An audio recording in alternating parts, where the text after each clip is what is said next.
Boa tarde, bom dia e boa noite. Bem-vindos ao Pode Falar.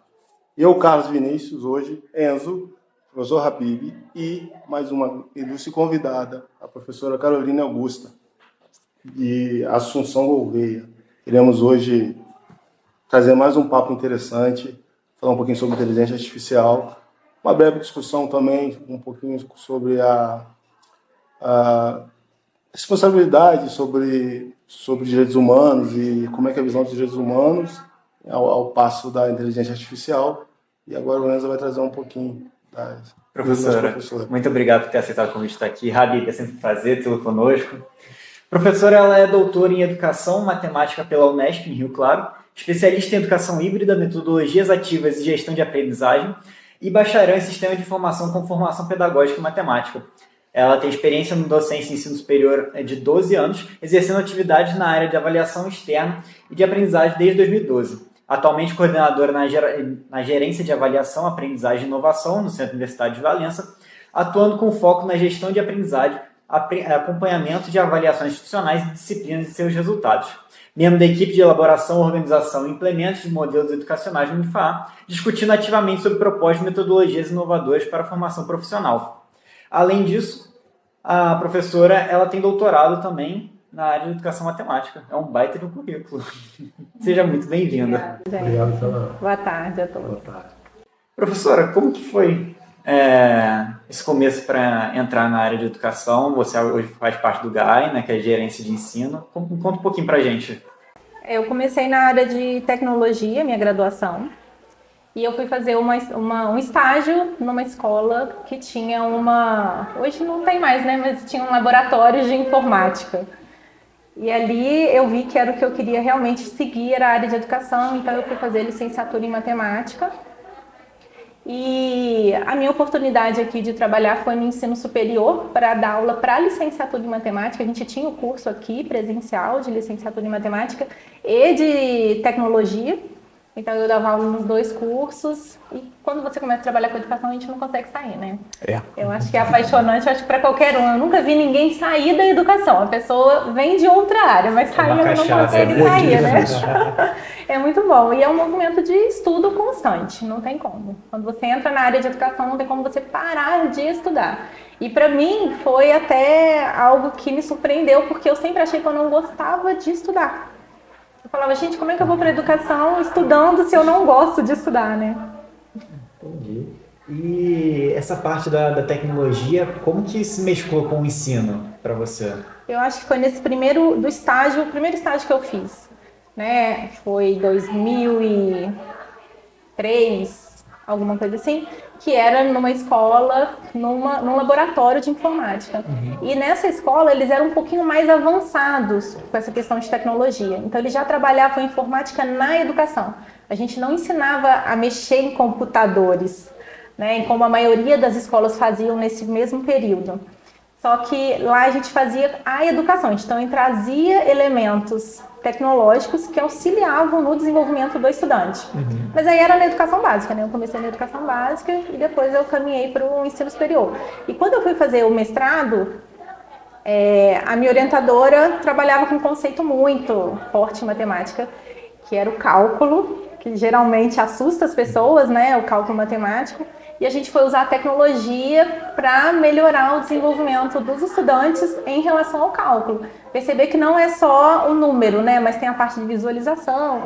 Então isso foi mostrando a cada momento para mim o quanto a tecnologia poderia ajudar no desenvolvimento, na formação e de qualquer pessoa, né, porque ela ajuda os nossos alunos, mas também ajuda a gente. E hoje na gerência, o que a gente tem no trabalho aqui dentro do Unifar? A gente tem a gerência de avaliação, aprendizagem e inovação, que dá esse apoio para os professores.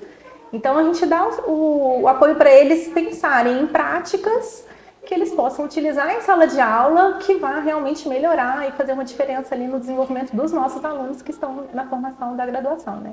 Então é esse trabalho que a gente tem feito. E aí Para a gente conseguir apoiar, a gente precisa estudar, a gente precisa trazer. Alguns professores vêm com essa demanda, mas outros não. A gente precisa apresentar para eles começarem a estudar, né? A conhecer, olha, isso daí realmente pode me ajudar. E aí, em sala de aula, vai acabar auxiliando os nossos alunos. Bacana. É um link com a gente conversou há pouco com o professor Tauler.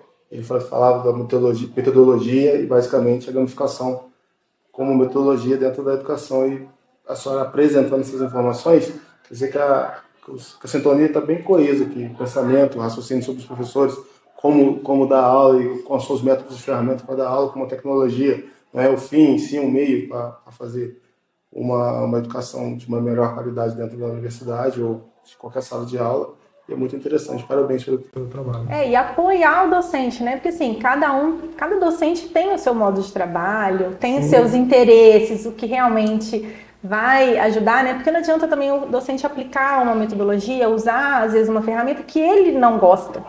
Né? Porque se ele não gosta, dificilmente chega na sala de aula e o aluno vai gostar. Então, ele tem que gostar dessa ferramenta, igual o Tauler trabalha com a gamificação, ele gosta muito, ele estuda muito, né? Não só a aplicação, como esses elementos teóricos. E aí, quando vai para a sala de aula, isso faz muito mais sentido. E a gente tenta dar esse apoio considerando essas situações, né? O que o nosso docente vai gostar, como que a gente pode apoiar para que também não fique engessando, né? Como que é o trabalho do docente, cada um tenha o seu modo de trabalho e os alunos entendam isso, né? Que a gente trabalha dentro ali de um ecossistema, né? Então, a gente tem algo integrado, mas cada um tem o seu modo de trabalhar e vai trazendo as suas contribuições. É o que a gente tenta fazer. E talvez uma das maiores dificuldades aí seria talvez a quebra de tradições, que... É o preconceito, né? Eu estava falando isso no início para vocês, que eu tinha um certo preconceito com o podcast até conhecer. Então, a gente também tem que lidar com essas barreiras aí, que é um preconceito, uma falta de conhecimento, porque você se expõe também, né? E você se expõe para os seus colegas. Então, você sabe que é isso dentro de uma sala de aula, você se expor para os seus colegas, mostrar que você não sabe alguma coisa. E para o professor é a mesma coisa, né? Como é que ele se expõe para outros colegas de trabalho que ele não sabe fazer isso, sendo que o outro ali do lado dele sabe fazer? Eu acho que é a mesma situação. Tem aqueles que não se importam, mas tem aqueles que se incomodam. E tem a questão do preconceito mesmo. Olha, tecnologia não é para mim, metodologia ativa não é para mim, mas até conhecer. Então, a gente tenta trazer um trabalho onde a gente inclui os professores nessa metodologia para ele falar assim, olha, a gente aplicou metodologia com você gostou? Então, seu aluno também pode gostar. E aí você pode adaptar ali da sua maneira, dentro do seu contexto, do curso, né? Porque os cursos são diferentes também. Então, ele tem que ver como que ele vai conseguir aplicar isso. Professora, hoje a gente tem como um assunto muito em voga, muito em alta, né, a inteligência artificial, que por mais que esteja engatinhando ainda a passos largos, ela tem tomando seu espaço aí hoje em dia. E como você acha que seria o papel da inteligência artificial na educação, entrando ali principalmente no ensino superior, né? Como você acha? O que a gente tem da tecnologia, assim? A gente tem trabalhado com tecnologia, não tem hoje a gente não faz grandes estudos sobre a tecnologia, mas diariamente a gente tem contato, tentando entender essas possibilidades da tecnologia, principalmente da inteligência artificial, né? E a inteligência artificial, ela deu esse boom aí, começou, em pouco tempo ela já tinha vários usuários, e o nosso maior desafio é como utilizar a inteligência artificial, né? Tanto pelos professores quanto pelos alunos, né? Os alunos estão utilizando a inteligência artificial? Estão. Principalmente onde o professor não tem um controle, né? Então ele passa uma atividade, ela chega pronta, às vezes chega como uma inteligência artificial, né? Como que a gente lida com isso? E o primeiro momento, até para lidar com a situação, eu não entendo muito bem, não sei como tratar. O que a gente faz? A gente impede que ela entre. Fala, olha, eu não posso usar a inteligência artificial. Só que se você for pensar como que ela tem sido utilizada hoje, o benefício é muito maior do que o prejuízo. Então, eu como professor, como que eu oriento esse meu aluno a usar a inteligência artificial? Como ele vai utilizar isso no trabalho dele.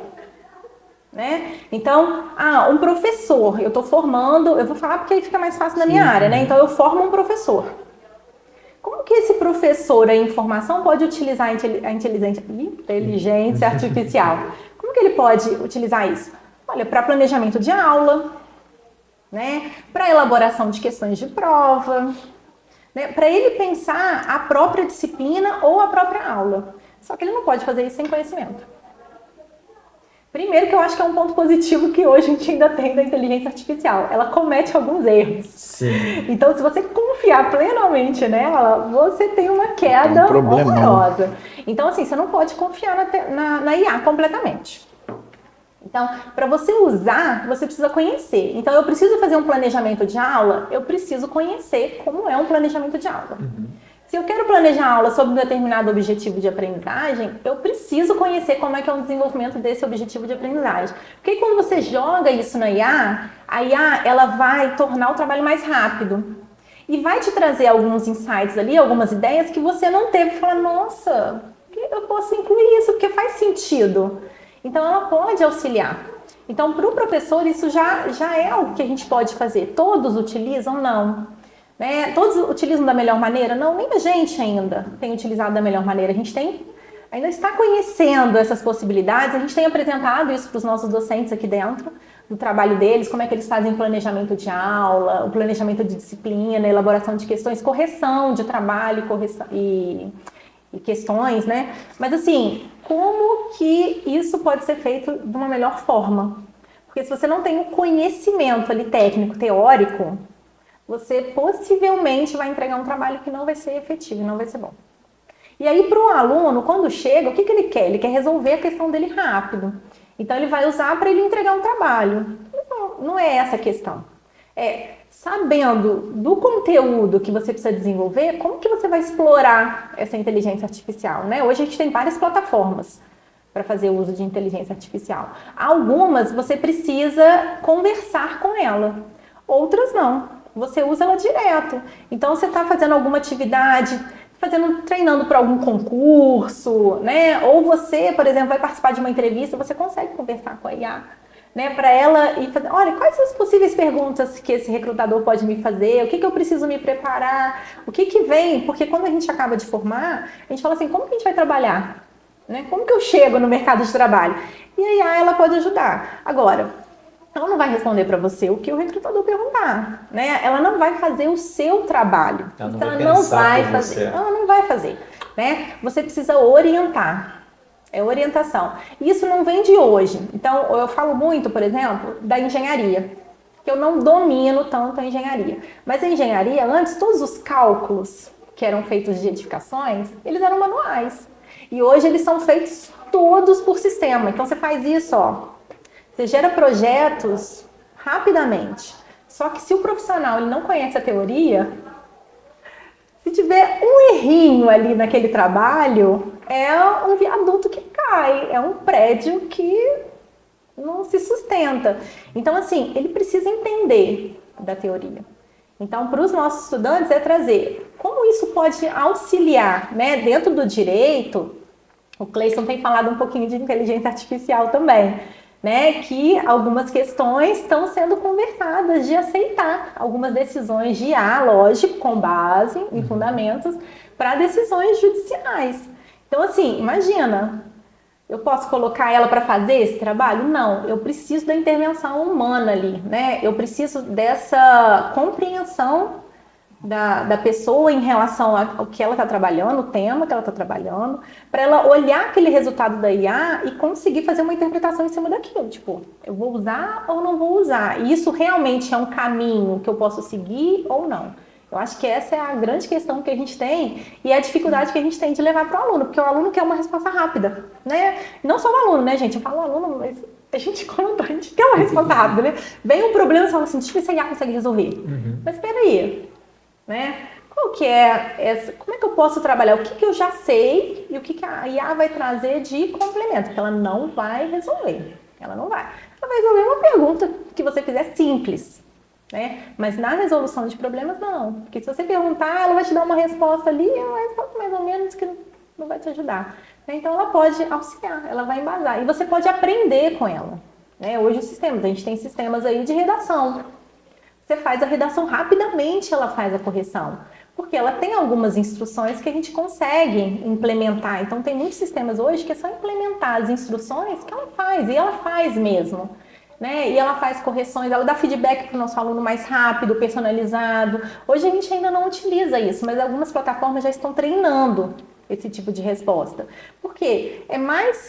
São possibilidades que a gente tem para o aluno aprender. Eu acho que é sempre pensar no aprendizado. A gente quer realmente fazer algo mais rápido, né? Mas o aprendizado precisa ser o nosso elemento norteador ali. Eu olho para a aprendizagem. A qualidade sempre está assim, subindo, não pode cair. O nosso objetivo é a aprendizagem. Como que eu vou fazer isso? Então, ela te dando a resposta, você vai aprender. Você tem que utilizar ela para ela realmente. E ela tem muitas possibilidades, Sou um dos alunos que utiliza a IA, mas basicamente utilizo para fazer as correções. A gente monta um texto, alguma coisa, a gente joga o texto lá, ela faz a correção, até o modo, quero um texto mais formal, ela consegue fazer essa adaptação e nos ajudar. Aí isso me traz uma dúvida. Como que o mau uso da IA traz prejuízo assim, os alunos, para a docência? O que geralmente assim, é o maior problema ali, o mau uso? Por exemplo, vou pensar na docência, né? Então, se eu peço para a IA me ajudar no planejamento de aula, se eu não conheço o conteúdo, ela vai fazer uma orientação, ela vai gerar esse planejamento. Só que não necessariamente ela vai conseguir alcançar aquele objetivo de aprendizagem. Então, o objetivo da aula, às vezes, não vai ser alcançado pelo modelo de planejamento que a IA desenhou. Então, o professor ele precisa conhecer as técnicas de metodologia, ele precisa conhecer ferramentas, ele precisa conhecer o próprio aluno. A IA não sabe qual que é a turma. E para o professor, a gente chega numa sala de aula, a gente faz uma aula ótima. Você chega na outra e a aula é a mesma, e a aula é péssima. Então, assim, o professor ele não pode colocar todo o trabalho dele em cima daquele resultado da IA. E para o aluno, a mesma coisa. Ele vai entregar, se eu for te pedir alguma coisa pela IA, ela vai entregar? Possivelmente vai entregar. Mas que tipo de aprendizado é esse? Porque quando você chegar no mercado de trabalho, você não vai conseguir, né? Porque são respostas muito genéricas. Ela ainda dá umas respostas muito genéricas. E por que ela dá resposta genérica? Ela pode dar uma resposta bem direcionada? Pode. Para quem faz a pergunta correta. Então, e qual que é a pergunta correta? De quem sabe o que está perguntando. Então, se eu quero saber que a IA me ajude a responder aquele problema, eu preciso ter o conhecimento técnico. Porque eu vou falar com ela, olha, IA, eu preciso que você me responda sobre isso, eu sou esse tipo de pessoa, eu quero que você faça um embasamento com base nessa teoria, considere esses elementos. E para você falar tudo isso para ela, você tem que saber. Tem que conhecer a realidade. Você tem que conhecer. Então, assim, você tem que ter lido sobre o assunto, estudado sobre o assunto para fazer. E aí, sim, ela vai te responder específico. Uma resposta que realmente você vai olhar e falar assim, agora eu entendi como é que ela relacionou tudo isso. Ela te dá um insight que realmente vai te levar, possivelmente vai te levar a uma aprendizagem. Mas se você fizer uma pergunta que o professor colocou lá, e você colocar para ela, ela vai te responder genérico, né? E em períodos iniciais, isso pode até fazer um sentido. Você pode até conseguir responder, mas são esses conhecimentos iniciais aí que vão te levar para conhecimentos mais avançados de períodos mais avançados. E aí você se perde nisso, e se você perdeu a base, é muito difícil você recuperar. Então, usar realmente com essa responsabilidade de não colocar na IA a responsável pela resposta. Ela não é responsável, ela vai te auxiliar. E aí, para ela te auxiliar, você tem que fazer a pergunta correta. Perfeito. Habib, você já aplica a IA ou já teve problemas com ela nas suas aulas? Já aluno entregando trabalho feito por inteligência artificial, não sabendo o que estava falando? Então, as duas coisas e mais algumas também, né? Bom, eu já tive problema com a IA de vários jeitos. Primeiro, quando eu comecei a trabalhar com IA, né, quando começou a chegar as primeiras inteligências artificiais, popularizar isso, a gente não tinha a menor noção de como esse negócio funcionava direito.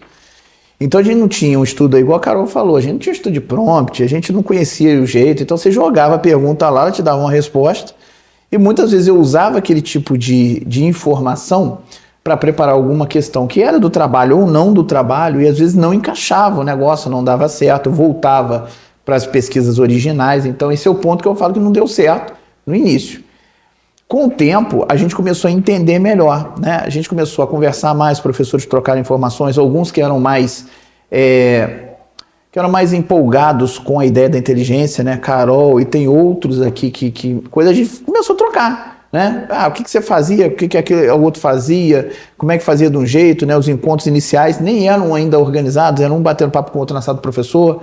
E aí depois Carol no lugar vai começar a melhorar essa dinâmica, institucionalizando isso bem melhor. Aí a gente começou a entender melhor como é que a coisa funciona. E realmente é um trabalho interessante. Teve um encontro que a gente teve, né, recente, que eu até comentei, eu tive uma situação de um aluno que tinha uma necessidade especial de aprendizado, eu tinha uma dificuldade muito grande de atingir esse menino na sua plenitude. Aí o que eu fiz? Inteligência artificial. Comecei a conversar com a inteligência, trazer a demanda e comecei a observar o que ela trazia para mim. Por quê? Porque se eu fosse me preparar, fazer toda uma leitura, eu até conseguiria fazer a leitura, mas eu demoraria muito tempo para isso. E eu precisava de algo mais imediato, eu precisava atingir ali, porque o período estava passando, o garoto não estava conseguindo chegar onde tinha que chegar. Eu falei, vou começar a trabalhar com a minha experiência que eu tenho de sala de aula junto com a inteligência artificial. Aí que entra o que a Carol fala, entre o humano e entra a inteligência. O que a inteligência faz? Ela vai no algoritmo, ela vai buscar informações de leitura, de texto, de tudo daquela área, da parte pedagógica que eu precisava para esse caso. E aí ela me trazia as ideias. Aí eu olhava, poxa, isso aqui encaixa, isso aqui não encaixa. Ela conseguia reduzir o texto que eu precisava para focar para esse aluno. Ela conseguia conversar com a prova. Ela simulava coisas. Então, o meu trabalho era muito mais como parceiro da inteligência artificial. Era uma equipe, eu e a inteligência artificial, do que eu apenas um receptor daquilo que a inteligência artificial fazia, né? Que às vezes é o que muitos alunos fazem. Eles não entendem essa potencialidade. Quando você passa uma atividade, o que ele faz? Ele se anula enquanto estudante e joga a responsabilidade da IA. E aí quando vem, a gente percebe que aquilo ali foi IA. Então ele cai não só no aprendizado dele, né? Ele deixa de ter uma oportunidade de ter um aprendizado até de qualidade com a IA, e ele cai no conceito ético moral com o professor. Por quê? Porque ele faz prova. Então a gente sabe como é que ele escreve, a gente conhece o vocabulário dele. E quando chega uma coisa que está totalmente no vocabulário da personalidade daquele aluno, não condiz. Aí você sabe, esse aqui não trabalhou, né? E o mundo do trabalho exige hoje o que da gente? Exige a prática. Então, se esse aluno está totalmente dependente de uma situação de receber uma resposta apenas da inteligência artificial, sem pensar no contexto, sem contextualizar, ele não vai ser um profissional criativo, ele não vai superar desafio, ele não vai entender sequer o cenário que ele está como profissional. E aí ele não vai usar a inteligência artificial para conseguir resolver o problema. Na verdade, ele vai ser substituído pela inteligência artificial e por aqueles que sabem usar ela decentemente. Esse é o grande risco e a grande contradição da inteligência artificial. Ela vai tirar o indivíduo do mercado, não porque ela vai substituir todo mundo, ela vai substituir aquele que não sabe trabalhar com ela, aquele que não é cooperativo, a inteligência. Aquele que a explora apenas e se anula. Esse que é o problema, né? Então, assim, no ideal é não se deixar anular por ela. Né, Carol? Eu acho que é mais ou menos essa a ideia que a gente tem conversado, não é isso? Vou exemplificar até em cima do que o Habib fez com relação a esse aluno. Ele poderia ter colocado numa plataforma, né, numa conversa com a IA, que ele tem um aluno com essas características e que ele queria um modo de trabalhar com esse aluno para que ele pudesse aprender. A IA ia responder, né? Mas ela não ia possivelmente responder de modo efetivo. Porque o Habib já está em sala de aula, ele tem uma experiência com diversos alunos, ele conhece elementos teóricos, tanto do conteúdo, porque a IA não vai entrar nisso, quanto em relação à metodologia. E nesse aluno específico, a personalidade dele. Então, você precisa realmente trabalhar, vou colocar no caso do docente, né? Ele ter essa questão dos conhecimentos, o Habib ainda tem um a mais porque ele tem a experiência, né? Mas eu preciso ter esse conhecimento técnico, eu preciso ter esse conhecimento de conteúdo para poder perguntar para a IA como eu vou trabalhar com este tipo de aluno. Então eu preciso trazer esse conhecimento, não tem como. E esse conhecimento ele não vem nem com a IA e nem com o Google. Não dá para você perguntar isso para o Google e o Google falar assim, não, eu vou te dar uma metodologia, você coloca lá. Não, porque você não vai conhecer a metodologia, como é que você vai aplicar? Sim. Então não tem como, você precisa conhecer para você fazer a pergunta. E aí quando o Habib entra em contato, né, e conversa com a IA, ele tem respostas efetivas, que realmente trazem resultado. E eu acho que essa é a grande diferença. A gente tem um exemplo na medicina, por exemplo, que a gente estava discutindo, né, até nesse nosso encontro. A gente fez um encontro com os professores de IA, né, da radiologia. Porque hoje você faz análise de exames, precisa de um médico para fazer aquilo. Só que eu posso treinar a IA, e a IA pode fazer. Né? Só que assim, ela vai substituir todos? Não. Porque eu preciso do técnico que conhece ali para validar isso. Porque em algum momento ali ela pode errar. Né? Então eu preciso acompanhar esse desenvolvimento da IA e essas respostas. Então, de toda forma, eu posso reduzir o número de profissionais que fazem isso, porque ela faz mais rápido. Né? Ao invés de eu ter 5 profissionais que fazem esse trabalho, eu pego um profissional, porque vai validar esse trabalho da IA. Né? Eu vou diminuir, mas eu preciso dele, eu preciso desse conhecimento aí que é humano e que a IA hoje, né, a gente não pode falar nunca, né? Mas hoje ela não consegue. Eu acho que essa é a grande diferença. E para o profissional é isso. Então, eu estou formando hoje um médico, ele tem que pensar que alguns exames ali, ele não vai precisar interpretar, porque a IA vai fazer isso. Só que ele precisa ter conhecimento para entender o que aquela IA fez, por que ela chegou nesse resultado, se não há alguma contradição, né? E a IA tem uma característica que é interessante, porque ela não produz conhecimento. O humano produz conhecimento. Ela não precisa, ela racionaliza o conhecimento, ela organiza o conhecimento. Eu acho que a grande sacada dela ser generativa é essa organização. Ela pega algo que pra gente imediatamente está confuso, ela consegue organizar mais rápido que a gente. Mas ela não estuda. Mas ela não estuda, ela não consegue criar. Ela não consegue fazer. Tanto que quando a inteligência generativa da arte, que faz as imagens, ela não cria nada do novo. Ela pega o que já existe, pega todos os exemplos, ela pode gerar alguma coisa. Mas ela não vai ser um Picasso que vai criar um cubismo, ela não vai trazer algo totalmente novo. Pelo menos ainda não tem nada nesse sentido. Aí o que a Carol falou, pode ser que um dia tenha? Pode ser.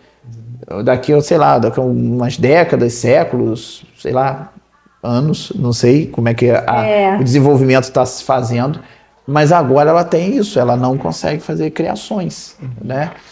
Mas, inclusive, consegue ser enganada. É o mesmo passo que toda e qualquer informação que a gente coloca dentro da uma IA passa a ser verdade para ela, né? É um dos maiores defeitos, maiores problemas.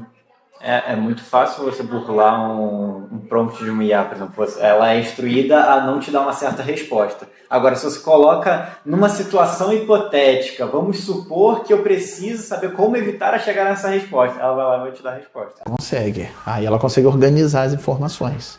E às vezes ela comete uns erros, assim, que, por exemplo, a gente trabalha muito agora, né? A gente está trabalhando muito elaboração de questões com a IA, tentando trazer esse elemento da IA para os nossos docentes, né?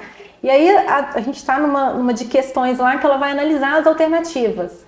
E ela fala, por exemplo, a alternativa tal, tá correta, 1, 2 e 3. E lá no gabarito ela coloca 1, 2 e 4. Então, assim... Ela é contraditória em certas coisas. Numas coisas tão simples. Eu falo, gente, como é que ela errou isso? Né? Como é que ela indica que a 1, 2 e a 3 está correta no gabarito, ela coloca 1, 2 e 4. Pelo menos essa que a gente usa, né? Essas mais populares, elas são muito falhas. Então, assim, se ela erra numa coisa tão simples, imagina em algo mais elaborado. Então, a gente tem que tomar muito cuidado quando a gente usa, né? Porque isso... Um aluno de ensino médio conseguiria identificar que ela cometeu esse erro. Sim. Né? Mas se ela está errando nessas questões que são tão simples e técnicas, imagina o que ela não faz em relação à profissão, que tem elementos muito mais complexos, né? Situações. Vocês podem pensar até no próprio direito. Então, eu posso usar a IA porque ela pega aquele vademecum ali e ela... Em 2 segundos ela faz essa consulta aí no Vademecum e te dá a resposta.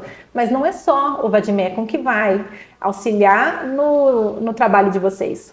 Não é só o Vademecum que faz isso. Né? Então tem outras questões que estão relacionadas a isso. E aí ela não vai fazer. Se fizer, ela volta lá para aquela velha escola do positivismo, né? Que você só interpretava a lei, você só aplicava a lei, não interpretava, não tinha lado humano, não tinha nada. E você imagina a jurisprudência, a ética vai... Né, não é considerada e etc. Né? Então. E a gente começa a entrar num problema muito sério que vidas entram em jogo. Você falou a questão da engenharia, prédios desabando por um mero erro de cálculo. Exames na medicina. Exames no direito, pessoas empresas. uma série de situações. Dentro da educação, vocês acreditam que os professores estão propensos a utilizar a inteligência artificial ou vocês ainda encontram uma certa resistência? Eu acho que hoje é muito menor, né? Eu não entendo hoje. A gente tem alguns resistentes, mas eu não entendo no geral como resistência, não.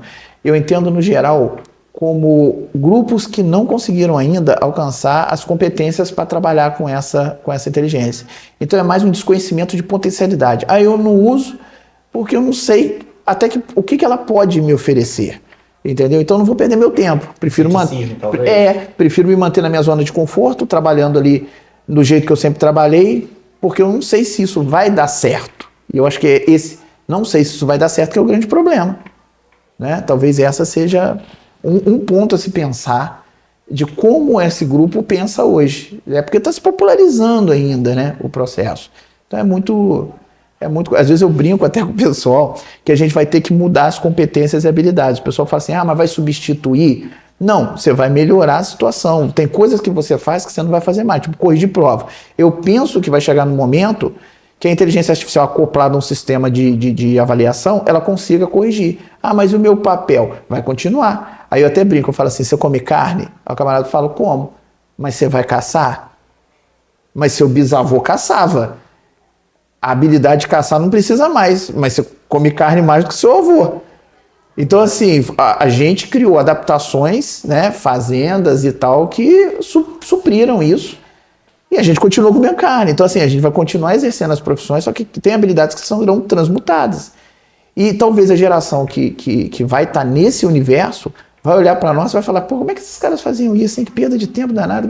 Porque eles não vão nem entender a lógica. Que podcast foi esse? Que podcast foi esse que esses caras estavam discutindo negócio de inteligência artificial? Às vezes nem é nem a gente que vai. Os caras estão uma hora falando de inteligência artificial. Às vezes o podcast vai ser Avatar que vai apresentar, não é nem a gente monta o programa, põe para rodar enquanto a gente está lá fazendo outra coisa. Então, assim, a gente vai virar multifunção, sei lá. Então, é esse vislumbre que às vezes eu penso um pouquinho para frente, né? Uhum. Mas a pergunta, eu acho que na minha visão, é essa aí. Eu acho que o pessoal ainda é muito novo para todo mundo, entendeu? É muita gente. Tempo também para o professor é outra questão. Para capacitação, né? Capacitação e desenvolvimento. Do mesmo jeito que a gente tem do aluno, que vocês podem pensar aí como profissionais da informação, a gente tem do professor, né? Que também está em formação. Depois que você vai para o mercado de trabalho, você continua em formação. Sim. Né? Então, do professor é a mesma coisa. E é parar. É aquele tempo que você fala assim, meu Deus, eu preciso parar um tempo para estudar. Né? Você não vai começar a usar de uma hora para outra, porque não é só fazer a pergunta. E no Brasil, em geral, o professor tem muita função, né? A gente fala da sala de aula, mas ele leva para casa trabalho, ele tem atividades, várias atividades, né? Às vezes tem muito professor, dependendo da região também, o que ele ganha é muito pouco, então ele tem que ter mais de uma escola para dar aula. Sim. Isso vai ocupando ele de tal forma que às vezes ele não tem o tempo necessário para esse processo de capacitação. Então esse eu estou falando assim, de forma geral, né? A profissão de professor no Brasil. Então talvez isso também dê um pouco de resistência, porque o professor não tem tempo para parar para experimentar os processos também, né? A gente às vezes tem dificuldade, alguns professores, agora não, que agora está mais coisa, mas tem alguns professores, por exemplo, que até pouco tempo atrás, cara, tinha muita dificuldade com e-mail. E-mail já é uma tecnologia que você chega para a juventude hoje, você já pede assim, manda para mim por e-mail, você fala assim, não tem e-mail? Tem, o que é isso? Drive, WhatsApp, pode mandar para o WhatsApp o meu trabalho? Então eu falo, não, peraí, manda por e-mail que eu sou das antigas, eu ainda trabalho nessa organização. Mas você vê, essa geração agora já não está. E tem professores que têm até dificuldade de ter o e-mail, não porque superou, mas porque ele não alcançou ainda outras tecnologias. Então a gente tem níveis diferentes, né, Carol, que nos dá esse processo da desigualdade tecnológica. E é também do professor que gosta desse meio também, que por sua vez se sente motivado. Ainda tem isso que também, gosta. né? A gente está aqui no meio entre duas pessoas interessantes, um papo muito bacana, a gente só está observando, né? Não é? Vai pro Habib, volta para Carol, vai pro Habib. E uma dúvida que eu escutando todo o papo de vocês, a humanização na aplicação da inteligência artificial enquanto metodologia para a educação é importante. Aquele traço fino entre o professor e o aluno, como disseram aqui. No momento da prova, ele vai me dar uma resposta que eu conheço o aluno, ele está comigo há 6 meses, há 1 ano, eu sei como é que ele não fala assim, eu sei que ele não tem esse tipo de raciocínio lógico, mas a gente, ao mesmo tempo, a gente sabe que o aluno ele é capaz de se desenvolver muito, muito mais rápido. Ele é capaz de alterar, está numa fase de evolução enquanto estudante. Ele vai trazer essa demanda do uso da IA sempre cada vez mais e mais e mais, até porque isso está dentro hoje do seu e-mail, dentro do seu celular, está dentro de tudo. A que ponto a gente pode chegar com isso? Assim, o que talvez a gente consegue fazer, além da gente diminuir essas demandas, atividades extras que o professor tem, que é a questão da... Eu acredito que eu não sou professor, mas eu acho que o terrível para o professor é a correção de prova. Acho que todo professor ele fala, se eu pudesse corrigir menos provas, eu teria um resultado melhor à frente, mais aplicações de outras atividades, outras coisas que vai agregar à minha aula. Seria talvez essa uma opção, se a Yara conseguir corrigir, ter um trabalho de ajuda, auxílio a correções de prova, ele pode se destacar em outras áreas? Talvez seja essa uma opção? Eu acho que ele pode fazer melhores análises. Seria mais assertivo, mais específico? Eu não diria mais assertivo, mas eu acho que, por exemplo, a própria IA fazendo... Vou dar um exemplo da correção de prova. Por exemplo, você tendo a correção de prova, você pode identificar rapidamente ali quais alunos, por exemplo, que teve mais dificuldade, por questão, Então você filtra aquilo muito rápido, aí sim você vai abrir a prova daquele aluno e você vai começar a perceber, poxa, onde ele errou, aonde que a inteligência indicou o erro dele. Ali você tem a humanização, o processo de humanização, então você melhora um pouco esse fluxo, mas você, sem deixar de dar a devida atenção humana e individual ao aluno, de uma forma geral. Eu acho que nesse ponto aí, eu acho que pode ser um ganho, né, que se tenha. Sem deixar de desumanizar, entendeu? Deixar automatizar em excesso. A gente tem essas questões, por exemplo, de cursos e tal, de alunos que já dão depoimento. Por exemplo, se você rolar um curso, por exemplo, 100% digital, mas que ele não tem nenhuma percepção humana, muitas vezes ele começa a perder a vontade de dar continuidade. Por quê? Porque o ser humano é fascinado por outro ser humano. A gente gosta, tanto que qual o grande problema da pandemia, do isolamento? A galera falava, pô, eu sinto falta de ir na casa de alguém, eu sinto falta de ir num bar para tomar uma cerveja com um colega, eu sinto as crianças sentindo falta de brincar na rua, entendeu? Por mais videogame que elas tenham em casa, então a gente é fascinado pelo outro ser humano, o ser humano agrega outro ser humano, ele mantém outro ser humano, né? Por isso que a gente tem relação de casamento e tal, e etc, né, nessas relações. Então, assim, quando a gente tem essa humanização, essa humanidade por trás de todo um processo tecnológico, que é uma construção da humanidade, se a gente tem isso por trás, a gente mantém essas redes sociais também, né? E a gente mantém até as percepções éticas, humanas, humanitárias, e por aí vai, né? É um dos grandes debates que a gente tem, né? Se todos também têm acesso à tecnologia, aí já cai nos direitos humanos, né? Será que todo mundo também tem um acesso? Porque a gente fala muito da inteligência artificial, mas essa inteligência artificial está para quem também? Qual o nicho do mundo que está tendo acesso a essa inteligência?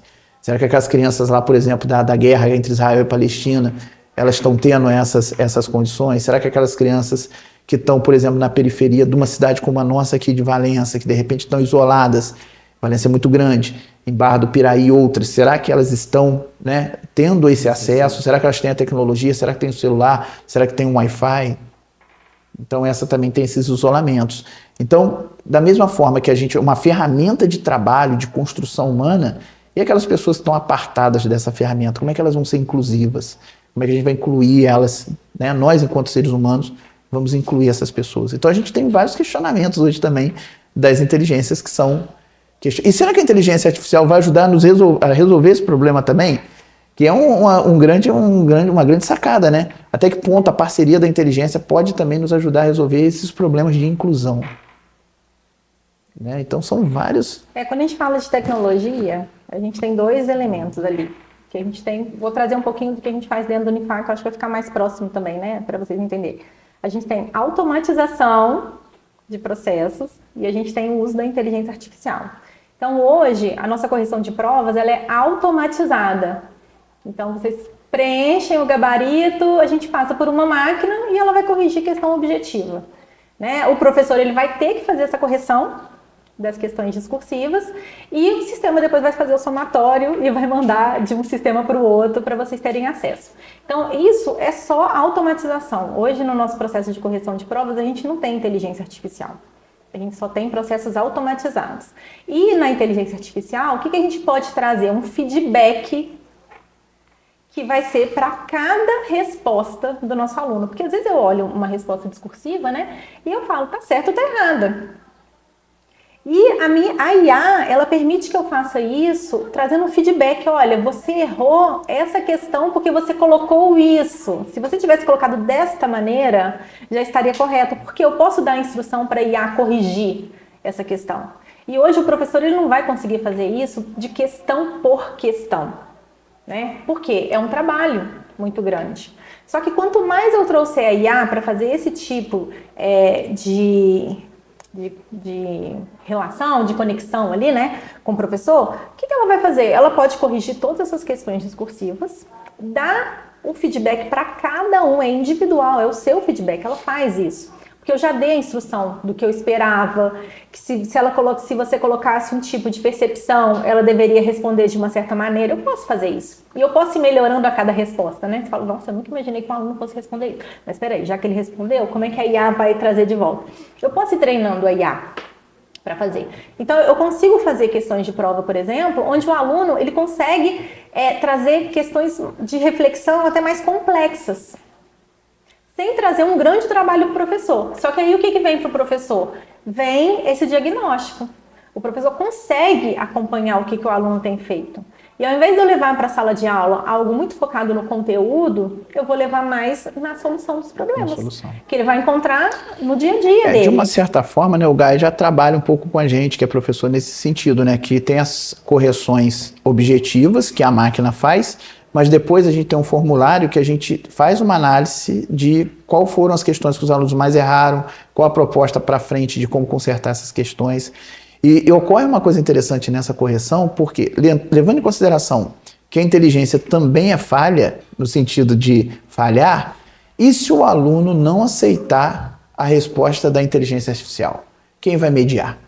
Aí quem vai mediar é o professor, o ser humano, que vai fazer a mediação do processo. Porque o direito é o contraditório, né? Sim. Você pode não aceitar o que a IA colocou, aí o professor vai lá e vai falar se realmente está errado ou a IA está com uma falha aqui e a gente precisa rever essa questão.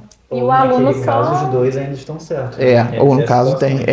E o aluno só vai conseguir fazer isso? Ele vai argumentar sobre aquela resposta se ele souber, se ele estudou. Né? Senão ele vai ter que aceitar a resposta que foi dada, a correção que foi dada. E pode ser que ali naquele processo ele entenda alguma coisa de forma incorreta. Né? Que realmente precisava ser revisto, precisava ter um conhecimento ali do humano para trazer um resultado mais assertivo. Eu acho que esse olhar cuidadoso que a gente tem que ter. São muitos aspectos positivos, né? Mas também é um cuidado muito grande quando a gente usa esse tipo de informação. Porque ele traz... a IA, ela pode ajudar em alguns processos, e eu acho que ela é um caminho... Não é um caminho de trazer desumanização para esse processo. Pelo contrário, se eu utilizar ela de uma forma correta, ela vai melhorar esse trabalho. Porque eu vou realmente entender melhor quais são aqueles meus alunos e vou conseguir planejar algumas ações em cima do que eles respondem. Né? Então, a automatização e a inteligência artificial, elas podem trazer resultados melhores. Né? Então, é o que o meu professor faz em sala de aula e como que o aluno recebe aquilo. Então, a gente não vai ficar só no campo ali do conhecimento, 1 mais 1 igual a 2. Não, onde que eu vou usar isso? Né? Por que eu estou aprendendo 1 mais 1 igual a 2? Né? Então, esse trabalho a gente pode fortalecer também com a IA auxiliando em alguns processos que são mais básicos, porque às vezes a gente perde um tempo e o aluno, ele precisa de um feedback. Eu acho que é isso que o Habib fala também e a gente precisa reforçar. A gente precisa, né, do feedback. Até do trabalho, né? A gente faz um trabalho e a gente espera um feedback. Então, a IA ela pode trazer isso pra gente. E aí a gente vem com outros elementos onde a gente mostra para aqueles alunos, a gente mostra para as pessoas que a gente está ali acompanhando e que tudo que a gente tem planejado, ela é feita para aquele contexto, para aquelas pessoas. Só que a gente tem uma ajuda, e é a ajuda da tecnologia, né? E aí que ela vem. A tecnologia ela chega para trazer uma onda de eficiência, né? Para facilitar o trabalho. uma ferramenta, né? Na verdade, ela não é um fim, né? Eu acho que pelo terceiro episódio seguido a gente vai citar o Thaler de novo e falar que a tecnologia não é um fim, sim um meio. Isso. Ele é apaixonado, né? Se ele não convenceu vocês, não há quem convença. Ele convenceu. Se não tiver um tema esse mês pro Pod, é tecnologia mais educação. Não tem como escapar. Foi com ele, foi com o Márcio, agora com vocês. O papo é muito... Acho que todo mundo saiu de casa, cada um no dia da sua entrevista já sabendo o que ia falar. Sim. Obviamente, todo mundo falando sobre o mesmo tema. Muito coeso. Você pegar o Thaler, o Márcio, o professor agora, estão muito lineares. Assim, isso é muito bom. Isso traz uma qualidade, não só da entrevista, não só de quem está escutando, mas uma qualidade como profissional. A gente está saindo daqui, hoje a nossa amiga Bianca não está presente, com certeza ela vai escutar, ela também vai sair com uma qualidade absurda, porque a gente olha a educação como algo, às vezes, no pedestal. Algo assim, pô, é importante sim, vamos deixar a educação ali. Mas não é, ela tem que ser comum a todos. E quando a gente vem falando sobre a IA, e a gente fala do povo que mora à margem, a gente fala, pô, mas o que uma coisa tem a ver com a outra? E a gente observa, identifica que, olha, tem tudo a ver. Se a gente tira a oportunidade das pessoas terem esse acesso, talvez a gente vai perder a oportunidade de ter alguém ali que consegue entender, fazer uma leitura sobre tecnologia de uma forma diferente que vai melhorar para todos os outros. E isso eu tô gostando muito do papo. Não quero interromper muito, tá? Mas puderem continuar, eu agradeço. Eu acho que a IA é de aprendizado, por exemplo. Vamos pensar em cursos que a gente tinha de inglês antes. Eu acho que o inglês ele avançou muito, esses cursos que a gente tem na internet, né? Ele tinha lá um vídeo onde você assistia questões de múltipla escolha, você respondia certo, correto, avança. Né? Hoje não, você vai aprendendo na conversa. E aí quando ela entra na conversa, ela entra com IA. Por quê? Quando ela... aquele curso, né, te faz uma pergunta e quando você responde, ela não sabe o que você vai responder. Não é um sim ou não é uma marcação de alternativa. Então, para que lado você vai, ela precisa olhar para te fazer uma nova pergunta. Então, eu tenho uma IA ali, então ela pode ajudar. Né? Às vezes você não tem tempo, né? Você não tem o tempo que está disponível ali, que tem um certo curso, né? Na terça-feira à tarde, eu não posso fazer ali. Mas eu tenho um tempo ali, quando eu chego em casa, entre 6 e 7 horas da noite, eu tenho um horário ali do meu horário de almoço, né?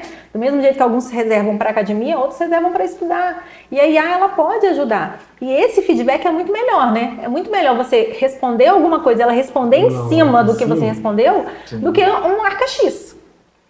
Então, ela vem para tornar esses processos também mais próximos. E com essas possibilidades do estudante responder de forma mais aberta e não só marcar uma alternativa, o diagnóstico que a gente tem, o que os nossos alunos estão avançando, também é diferente. Então, é um retorno que a gente tem do aprendizado que fala, já sei, por esse caminho aqui eu posso seguir. Não é só marcar X, nossa, tantos alunos responderam, 20% dos alunos responderam de forma correta aquela questão, então eu vou falar um pouquinho mais daquele conteúdo, não é isso. Qual foi a resposta que cada um deu em relação àquela questão? Porque aí eu consigo entender realmente qual que é a dificuldade daqueles meus alunos. É onde a gente tenta avançar, né? Mas tem muitos trabalhos que já são feitos que conseguem dar esse tipo de feedback, lógico, não 100%. Né? Mas já tem um avanço muito grande em relação a isso. Às vezes você faz uma pergunta, ela responde uma coisa diferente. Aí, dentro de um curso, né? Por quê? Não foi esperado, ela não foi treinada para aquele tipo de resposta. Foi para um caminho ali que ela ainda não foi treinada. Mas a partir do momento que eu fiz aquela pergunta, vai ter um humano ali atrás que vai fazer uma nova instrução para corrigir esse probleminha que ela teve ali comigo. Então, outras pessoas que tiverem contato com ela já não vão ter esse problema, porque ela já vai responder de uma forma assertiva, já entendendo que esse tipo de pergunta pode acontecer. Perfeito. Respondeu a profissional da matemática e do sistema de informação. Ali, a gente percebeu que veio a professora de matemática e também veio a profissional dentro do sistema de informação. E exatamente eu entendi, é exatamente a construção da demanda de dados dentro de uma aplicação. Você consegue dividir, entender como é que esses dados são montados e dentro desses dados vão te levar a um certo caminho. Olha, melhor ir por essa direção porque está tendencioso por esse lado. Como realmente você fazer uma análise de dados e olhar de dentro desse jeito, para quem está construindo um método de aprendizado, né, ou de aplicação sobre qualquer sistema, é importantíssimo. E a IA ou qualquer tecnologia ligada nesse sentido, é importante porque ela vai auxiliar, realmente. Elas vão se complementar, né? A gente tem um avanço de todos esses elementos tecnológicos. Eles estão se complementando, eu não vejo eles saindo. Né? Eu estudava, quando eu fazia mestrado, tem um professor que fala que o lápis é uma tecnologia. Sim. Né? Então ele fala assim, olha, do lápis eu fui para a máquina de escrever. Então eram duas tecnologias diferentes. Só que o lápis passou a não existir mais? Não. Né? Ele ainda tem o seu lugar ali. Né? Mas eu tenho outros elementos tecnológicos que estão ali também para auxiliar. Né? Eu vou fazer uma prova. Eu vou escrever ela 80 vezes? Não, né? Não vai. Aí veio a máquina para dar um xerox poder. ali. Vamos fazer um xerox. Ai, mas eu esqueci uma palavra. Veio o computador que muda a palavra rapidamente. Antes eu tinha que digitar tudo. Denunciar a idade, né? Antes veio o extenso, né? Então, né? Rodava lá no álcool. Na máquina de escrever, você perdia uma palavra da linha e falava, meu Deus, tem que digitar essa folha toda de novo. Olha o Word aí. Eu lembro a minha mãe com álcool e ó. Não é? Folhas e mais folhas. Aquele cheirinho. É bem da infância agora. Lembrei do analógico e digital. Quando fala da IA e tecnologia, é como se fosse para mim o analógico e o digital. Mas ainda tem, né? A cópia ainda existe.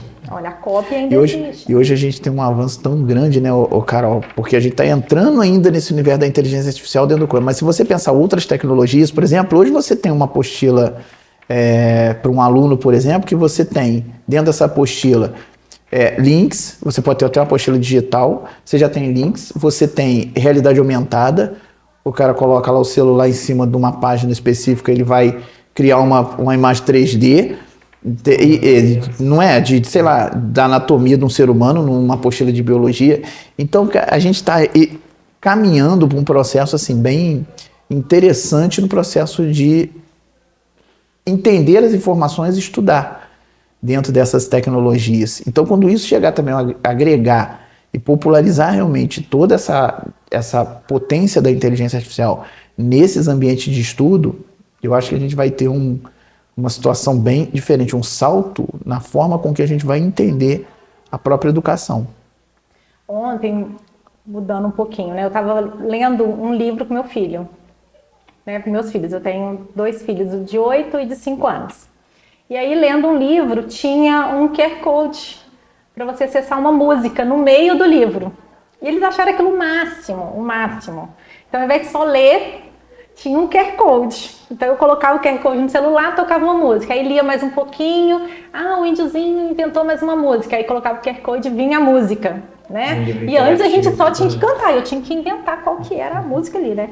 E esse não, já trazia a música para mim. E eu falei, gente, e se no meio do livro eu montasse a história ali? O que aconteceu ali depois? Era uma queimada. E se eu colocasse algum elemento ali? Será que ele poderia mudar esse contexto do livro e inventar uma nova história? Né? Então, assim, eu posso fazer isso? Posso inventar 3 tipos de história. Eu vou lá, decido qual essas 3 e ele faz o final para mim. A gente tem várias dessa história, né? A gente tinha o Você Decide, lembra, Habib? Eu lembro. Não sei se vocês lembram disso. Era Você uma série de TV, você escolhia qual que era o final, sim ou não. Aí você votava. Já tá uma denúncia de entidade isso aí. Não, até que esse então tá ficando já comprometendo esse episódio. Nós vamos ter que censurar esse. E aí, o que eu tinha? Eu tinha 2 finais já desenhados. Eu escolhi entre um dos 2. Né? Então, isso eu posso fazer uma forma de automatização. Escolheu sim, você vai para essa história. Escolheu não, você vai para essa. Agora, e se eu colocar uns elementos? Olha, começou a chover.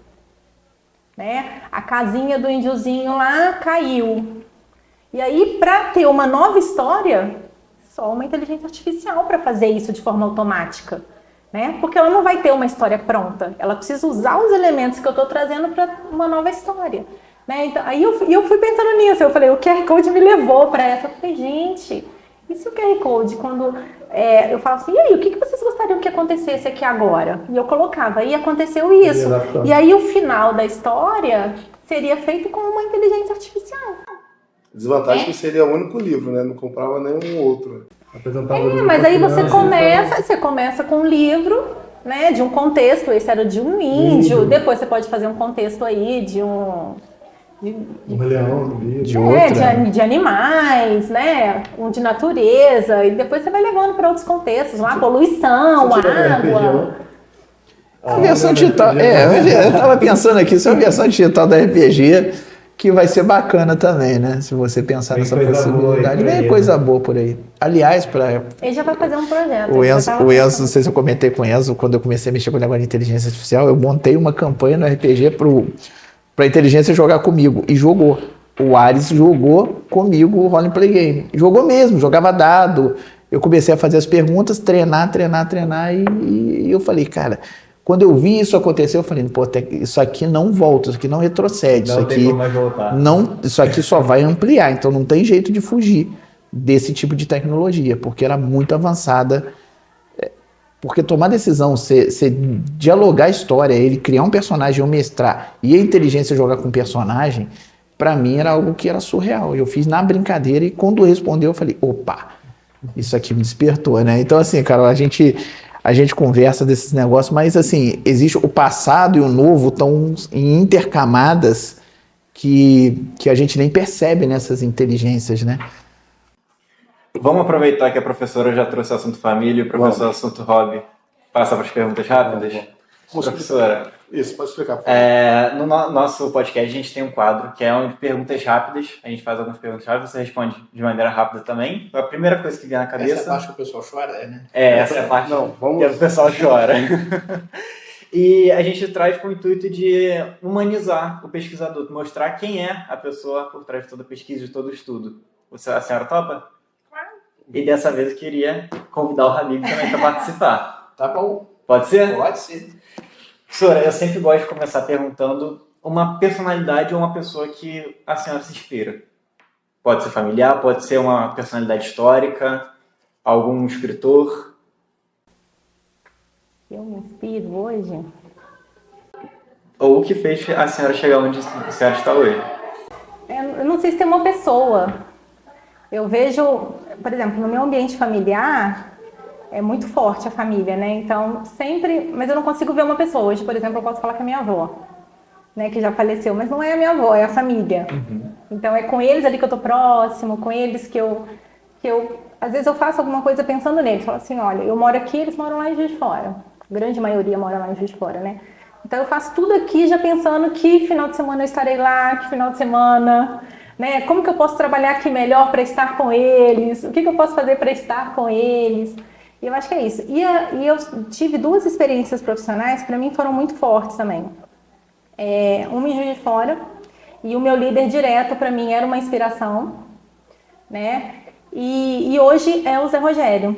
Então, quando eu vim trabalhar diretamente com ele. Então, também era uma pessoa que eu me inspirava muito, assim. Então, de pessoas que estão próximas. Eu acho que eu sempre tive isso, de pessoas próximas. Eu nunca me inspirei em um autor de livro, nunca tive isso. Lógico que eu tenho alguns livros que eu gosto, mas eu acho que é isso. São mais pessoas e pessoas próximas. Perfeito. Você, professor? Então, eu sigo meio o pensamento da Carol também, estava pensando aqui nessas questões, né, de todos os processos de inspiração. As relações familiares são muito... Porque são as primeiras, a gente tem contato sempre, né, e aí eu coloco, assim, dentre as inspirações próximas que eu tive, talvez meus pais, assim, porque eles sempre me inspiraram muito com o conceito de liberdade, porque eles sempre me deram muita liberdade de pensamento, sabe, assim, muita abertura para eu me construir do jeito que eu ia, mas sempre com a responsabilidade de estar ali me orientando no processo. Então, assim, isso me inspira e hoje eu tento tratar as pessoas mais ou menos nesse sentido também, de respeitar as identidades, respeitar do jeito que elas são. Isso me inspirou muito nesses processos. Então, acho que são esses nomes, né? Os meus pais ali são extremamente inspiradores até hoje, né? Perfeito. Professor, e como só terminou sua fala com um livro, tem um livro para indicar, um livro que marcou sua infância, marca sua vida até hoje, se fosse falar de um livro para alguém Eu tenho um livro recente que eu falo para todo mundo, que é Pensamento Eficaz. Eu não vou conseguir lembrar o nome do autor agora. Mas é o livro que eu falo assim, gente, todo mundo tem que ler Pensamento Eficaz. Já leu, Habib? Eu conheço comentários dele, não peguei o livro ainda para ler, não. E assim, o que ele fala? Ele fala, eu acho que é do mundo hoje, assim, resolver problemas. Né? E também resolver problemas sem considerar o outro. Shane Parrish. Isso. E aí, sem considerar o outro, porque quando você considera o que o outro está fazendo, às vezes você fica assim, olha, ele sentou na minha frente para me irritar. Né? O Habib saiu mais cedo porque... Então, assim, às vezes você fica pensando em algumas coisas que aconteceram, achando que a pessoa... E o Habib tá nem aí pra mim. Tipo, você sentou na minha frente, tá nem aí. E às vezes a gente fica colocando isso na nossa cabeça. Né? E a resolução de problemas, eu acho que dentro do ambiente de trabalho isso é muito importante. Por quê? Eu preciso resolver esse problema. Mas eu não fiz porque o Habib não me entregou. Olha... Filho, você tem que responder, você tem que resolver esse problema. Então o livro, ele vai te colocando algumas situações que te faz pensar sobre isso. Eu acho que então, hoje é um livro que está na minha cabeça, eu já li, já tem um tempo, mas todo mundo, eu falo assim, lê o livro, que é muito bom. Lê o livro que você vai começar a enxergar as pessoas e as situações de uma maneira diferente. Sem pensar que você é o centro do mundo, mas que várias coisas estão acontecendo ali, você está junto com todo mundo, né? Eu tenho esse livro. Muito bom, a quebra de paradigma. Realmente a gente tira... Você começa a ver, você descobre que você não é a única Coca-Cola do deserto. É isso, eu acho que... Tudo que está acontecendo ao seu redor não está acontecendo por você, nem para você. Você só está ali no olho do furacão naquele momento. Eu ganhei esse livro quando eu trabalhava em empresa privada, né? E eu estava numa fase de adaptação, colegas de trabalho, muitas exigências de todos os lados. Do nada, passando na biblioteca, vi o livro, vou comprar. Me surpreendi. E realmente, parabéns pela... É um livro fácil, né? De leitura fácil. Então... Muito rápido. Você, professor? Então, é difícil, assim, às vezes, porque todo livro contribui um pouquinho, né? Mas eu sou muito, assim, de pensar... Eu li muito livro que é muito clássico, assim, que as pessoas realmente conhecem. Assim, um que me inspirou... que eu lembro que me inspirou bastante, que eu recomendo sempre uma leitura pela sensibilidade dele, é O Pequeno Príncipe, que é um clássico aí da literatura mundial, né? E parece ser um livro que dialoga com o universo infantil e tal, mas não, ele dialoga com o universo adulto, humano, né? Você sempre faz uma releitura, então de vez em quando eu volto nele, releio ele com outros olhos. Esse me inspirou muito, né? O que eu recomendo, eles são... Esse o clássico, né, quando eu li adolescente também, que me inspirou, apesar de ter tido uma dificuldade gigante para ler, foi O Senhor dos Anéis, que me inspirou pela complexidade da história, mas a história, na verdade, você não tem um personagem principal, todo mundo contribui com alguma coisa, né? Então, assim, isso me formou muito pensar essa coisa da humanidade enquanto humanidade colaborativa, das pessoas enquanto pessoas colaborativas, de uma forma geral, e os desafios que a gente tem. Né? Então, assim, são dois livros que me inspiraram, eu recomendo, são dois conhecidos aí, né? Mas foram importantes aí para mim na minha vida. O Pequeno Príncipe sempre se encaixa com alguma situação, né? Qualquer momento que você leia, as suas situações ali naquele momento se encaixam com o livro. Eu acho que é por isso que ele é um universal, né? É tão vivo assim, né? Te ler, hoje, se eu for ler O Pequeno Príncipe hoje de novo, eu vou ter uma outra percepção. Sim. Incrível. E o que está acontecendo, ele vai se encaixar com o que você está vivendo. Seus Anéis é muito diferente, não, até porque você descobre que o mais fraco, o que menos teria capacidade, também o que consegue. É o que consegue. Isso aí mexe muito, eu também li. É sim. Fala um hobby de vocês, por favor. Oi? Hobby. O que vocês gostam de fazer no tempo livre? A falar da família, lógico. Eu adoro cozinhar. Então, cozinhar é a minha paixão. Acho que às vezes eu estou estressada, eu falo, vou cozinhar, vou fazer um pão, você amassa o pão, você joga o pão. Pra mim cozinhar, eu acho que... Se fosse escolher um prato favorito... Acho que é o principal. Ou que você mais gosta de cozinhar? Eu adoro fazer pão. Pão, massa. Qual o prato favorito daqueles que comem a sua comida, assim? Não necessariamente o meu prato preferido é o mesmo que eles gostam que eu faço. Eu falo que eu também cozinho. Gente, será que tem? Eu acho que é a própria massa mesmo, o macarrão. Sim. Só o macarrão mesmo. Porque você compra o macarrão no mercado, não é a mesma coisa, né? Eu acho que esse é o principal. Mas eu gosto de inventar, gosto de tudo, assim. Também cozinho, eu dou um exemplo, eu não como camarão.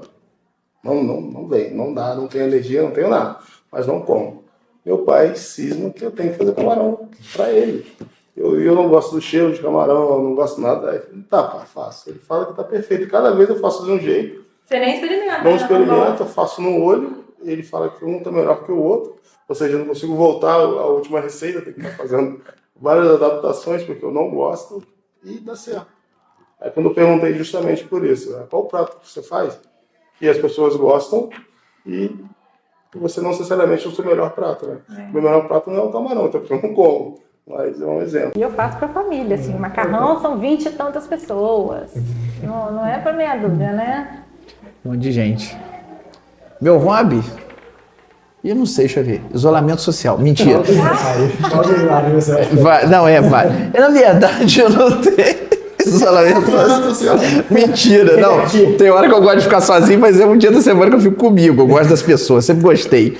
Mas assim, brincadeiras à parte aqui, cara, é difícil assim, eu não tenho um hobby porque eu não tenho uma regularidade muito grande de...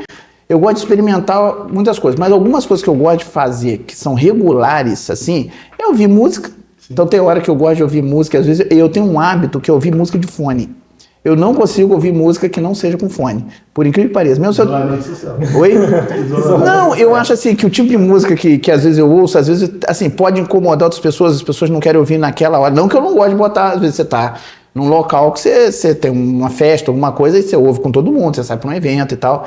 Mas engraçado, é uma coisa que eu tenho, sempre tive esse negócio de botar fone para ouvir música, para não incomodar outras pessoas que querem estar ouvindo outras coisas. Essa é uma... Mas é um hobby, de vez em quando eu faço isso. O classicão, que é jogar videogame para desestressar, né? Eu sempre tenho um momentinho no dia lá que eu tiro, mesmo de noite, indo para antes de dormir, uma meia hora, às vezes com ele, às vezes sozinho e tal, jogo. Lá em casa todo mundo joga também, todo mundo gosta.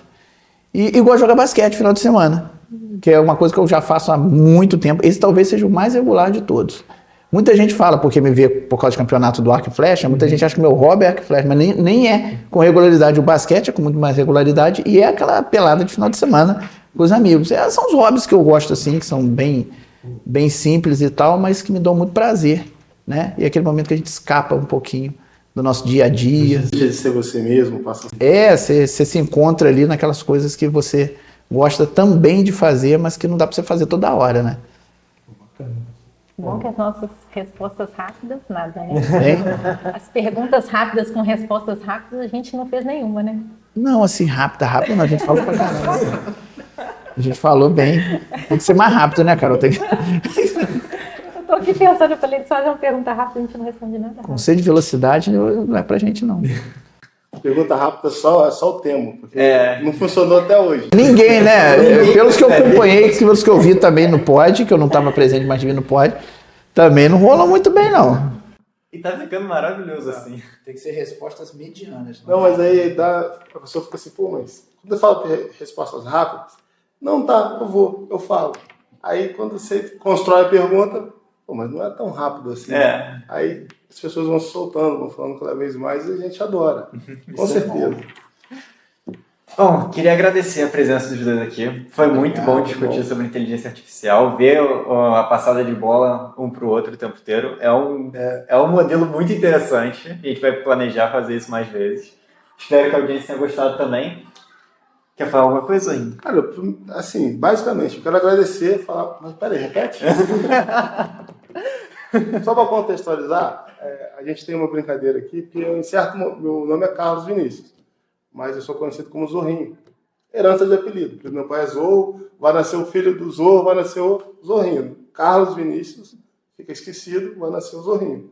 E a brincadeira era qual podcast, qual momento nasceria o Zorrinho. Alguém ia soltar, porque no interior, nas brincadeiras aqui, é Zorrinho para cima e para baixo. Aí chega no momento, sentamos aqui, bom dia, tudo bem? Aqui quem fala é Carlos Vinícius. Só que nesse momento é Zorrinho, tá? Porque o Zorrinho é muito mais solto, muito mais fácil. Estou mais acostumado, né? É a cara do podcast. É a cara do podcast. Então, seja bem-vindo, Zorrinho. Tá? E voltando aqui, eu queria agradecer demais a presença dos dois.